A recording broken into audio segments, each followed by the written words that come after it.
শ্রী শ্রী হরিচাঁদ ঠাকুর ও মতুয়া ধর্মের প্রতি শ্রদ্ধা জানিয়ে শুরু করছে নূপুর নিক্কর একাডেমির নৃত্যানুষ্ঠান।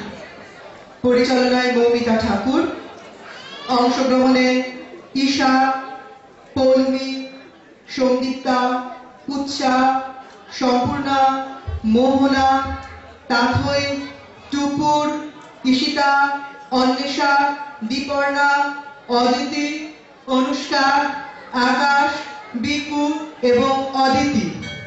ভাষ্যপাঠে কাকুলি ঠাকুর এবং কৃষ্ণেন্দু সরকার।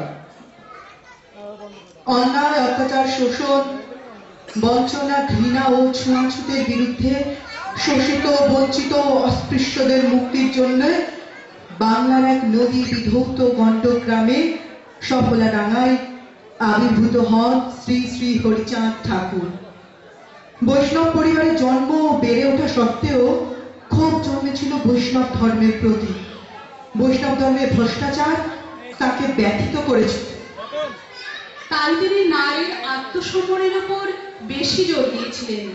নারী সমরের উপর জোর দিয়েই অবহেলিত ও শোষিত মানুষদের সমাজে সমমর্যাদা দিতে শ্রী শ্রী হরিচাঁদ ঠাকুর প্রতিষ্ঠা করলেন মতুয়া ধর্মের।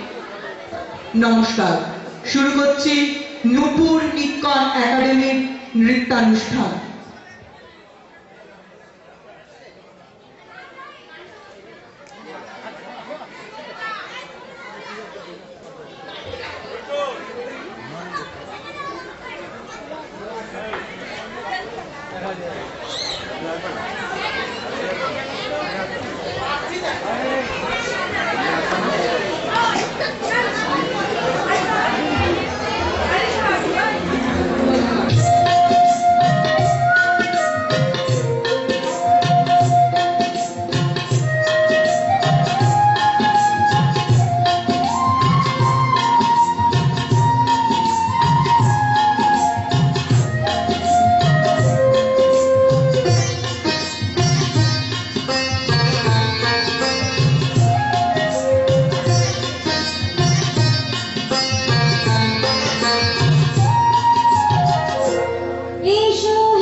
God.